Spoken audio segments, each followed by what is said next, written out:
Allah'ның El-Muhyi, El-Mumit degan ism sifatlari haqida tafsirlar. Bismillah, elhamdülillah ve salatu ve selamu ala Resulillah. Esselamu aleyküm ve rahmetullahi ve berekatuh. Tövende diktanlağa Abdüveli Qari Rahimullah'ın Kur'an ve sünnet nuru astıda Allah Subhanahu ve Teala'nın güzel isim sıfatlarının devamıdın Allah'ın El-Muhyi, El-Mumit degan isim sifatlar haqidagi tafsirlarni o'qiymiz inshaalloh. A'udhu billahi minashshaytonirrojim. Allohning El-Muhyi, El-Mumit degan isim sifatlar haqidagi tafsirlar. Allohning bu isim sifatlari Qur'onda bir qancha yerda tilga ilingan. Ya'ni sura Al-Imron 156-oyatida tarjimasi Allah terildirdi ve öldürdü. Ulanın gazatga çıkmaslığı ulanı ölümden kurtulduralmaydı. Allah kılmışınlarını körüp durguçudur. El-Muhyi, El-Mumit. El-Muhyi terildirgici zat demektir. Bu sıfat bilen El-Mubdi süpti o'tirisidagi qismen farq shuki al-mubdi vujudga keltirguchi ma'nosini bildirdi.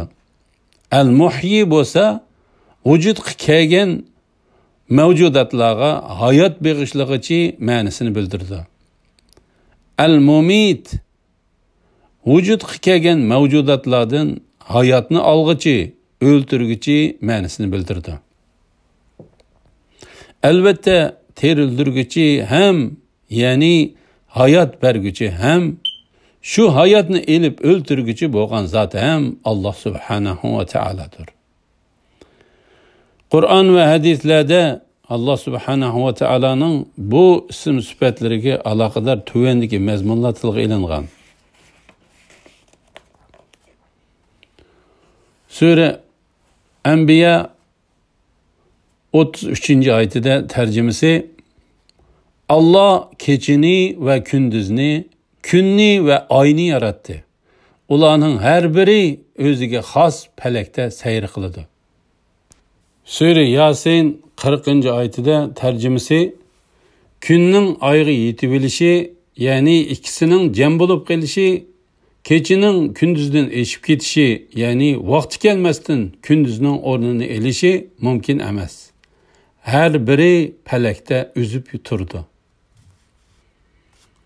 Sure Nahl 65. ayetide tercümesi Allah bulutun yağmur yağdırıp şunun bilen qag'jirab qalgan ziminde türlük ziraatlarını öndürdü. Bunun da vazi nasihat anglaydigan qavm üçün elbette Allah'ın kudretinin çoğunluğunu gösterdiğin deliller var. Sure Fatir 9. ayetide tercümesi Allah şamallarını evetip onun bilen bulutunu kozgaydı. Biz bulutlarını ölük yani qag'jirak bir yerge heydeymiz. Bulutun yağmur yağdırımız. Şu yağmur bilen ölgen zeminni terildirimiz. Ölüklerinin terildirilişi en şundaktır. Sure Câthiye 5. ayetide tercümesi keçi bilen kündüzünün nöbetleşip turuşida Allah'ın buluttan yani kökten yağmur yağdırıp onun bilen rızıklandırıp ölgen zeminni terildirişide ve şamallarının yölenişini özgertip turuşida düşünüldüğün kavm üçün Allah'ın birlikini gösterdiğin nurgun deliller var. Sure Fussilat 39. ayetide tercümesi bu mu Allah'ın birlikini ve kudretini gösterdiğin alametlerindir ki sen ziminni qaqas körsen. Onunla yağmur yağdırgan vaktimizde zimin kötürülüdü ve köpüşüdü. Şüphesiz ki ziminni terildirgen zat ölüklerini elbette terildirgüçüdür. O hakikaten her nersige qadirdir.